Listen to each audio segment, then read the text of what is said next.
thank you now. I'm so grateful to be part of this feminist State of the Union with this powerhouse lineup.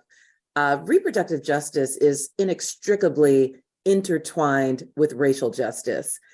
And as many know, the term reproductive justice was created by Black women to center people of color and members of other historically marginalized groups within this movement and to anchor it in a human rights framework.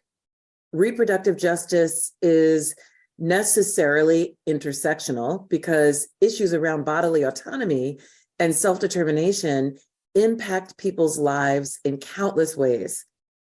And as a civil rights organization founded in 1940 by Thurgood Marshall and a band of visionary lawyers, the Legal Defense Fund works to dismantle barriers that inhibit Black people from fully realizing their civil and human rights. And we are acutely aware that any incursion into reproductive rights not only disproportionately impacts Black people, but it also infringes on their ability to exercise the full spectrum of their rights. It impedes access to economic resources, healthcare, education, political equity, and it further entrenches existing systems of racism and oppression. What's notable is that many of the states that now seek to prevent access to abortion are the same states that have long targeted other fundamental rights and that have a shameful history of racial subjugation.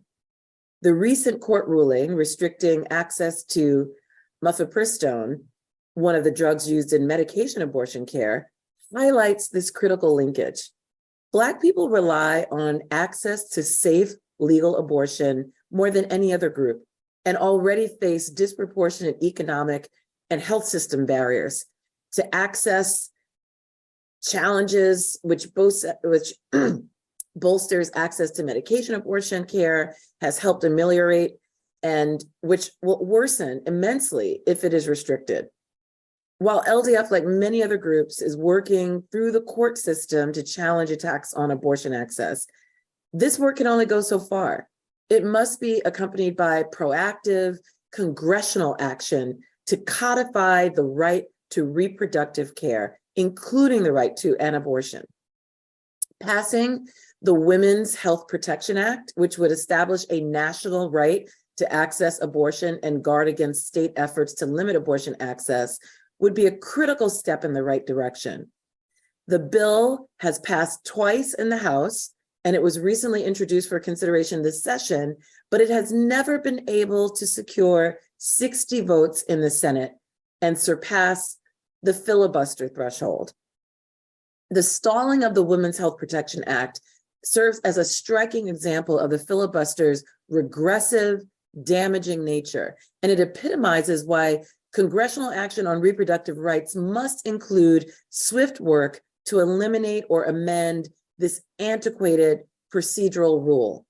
The filibuster has long been weaponized to undermine civil rights and racial justice progress in Congress, and the hold it has over the Women's Protection Act again illustrates why filibuster reform must be an integral part of congressional work to advance civil rights.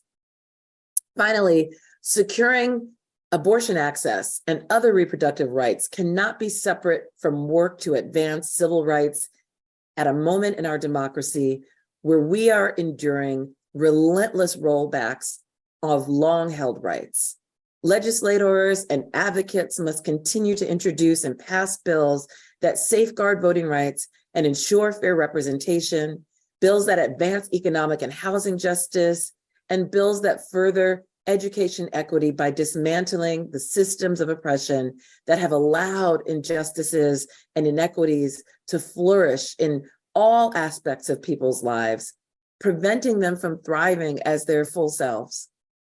And you, members of the public, must use your voices and the power of your votes to elect legislators who will enact the necessary interventions to protect reproductive justice rights, legislators who understand the holistic intersectional nature of reproductive justice work and who are willing to immediately undertake the multi-pronged necessary initiatives to bolster all aspects of reproductive justice and center it as a human right.